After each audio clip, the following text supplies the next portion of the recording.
Salutations curieux, la Yougoslavie est créée en 1918 suite à l'effondrement de l'Empire austro-hongrois. Elle regroupe ainsi les peuples slaves, c'est-à-dire les Serbes, les Croates, les Monténégrins, les Macédoniens, les Slovènes, ainsi que les musulmans de Bosnie, et se rajoute à cela deux minorités non slaves, les Hongrois et les Albanais du Kosovo.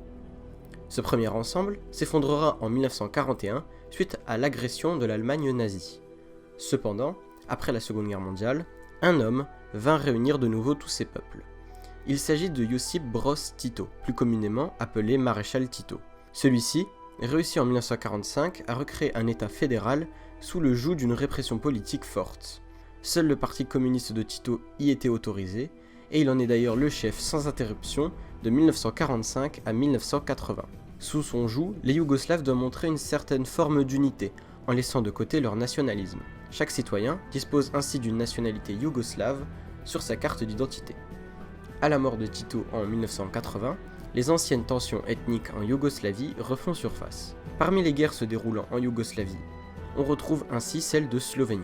Cette guerre durera du 27 juin au 6 juillet 1991, c'est pour cela également qu'on la nomme guerre de 10 jours. Elle oppose la République fédérale de Yougoslavie et la République slovène, créée suite à un référendum pour l'indépendance en 1990. Cette guerre est ainsi l'aboutissement de tensions croissantes entre la Slovénie et la Yougoslavie à propos de l'indépendance. On retrouve 63 morts et 328 blessés, les pertes étant principalement du côté yougoslave. La Slovénie étant vainqueur, celle-ci fut la première à se séparer de la Yougoslavie. Suite à cette guerre, on entre dans la période d'effondrement de la Yougoslavie. La première étape étant la guerre de Croatie. Nommée également guerre de patrie, celle-ci est la plus longue et se déroule durant 5 ans de 1990 à 1995. Elle oppose la Croatie à l'armée populaire de Yougoslavie ainsi qu'aux Serbes de Croatie. Là aussi, le but étant de rendre la Croatie indépendante.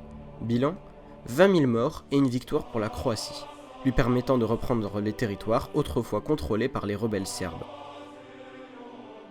Elle oppose principalement les milices serbes et croates aux milices bosniaques. La guerre durera 3 ans, de 1992 à 1995, et se soldera par environ 100 000 victimes, dont la moitié étant des civils.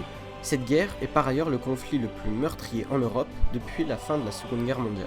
À l'issue de cette guerre, sont signés les accords de Dayton, le 14 décembre 1995, mettant ainsi fin au conflit interethnique en Bosnie-Herzégovine. Enfin, de 1992 à 1994, se déroule la guerre croatio-bosniaque, opposant la République de Bosnie-Herzégovine à la République d'Herceg-Rosna, une entité territoriale autoproclamée en Bosnie et soutenue par la Croatie.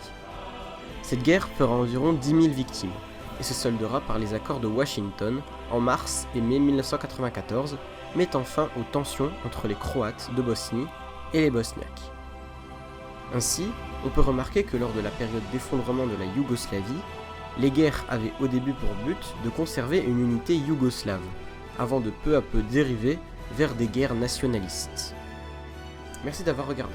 Comme d'habitude, les liens de toutes mes sources sont dans la description, ainsi que le lien de la musique utilisée. En tout cas, je vous dis au revoir curieux.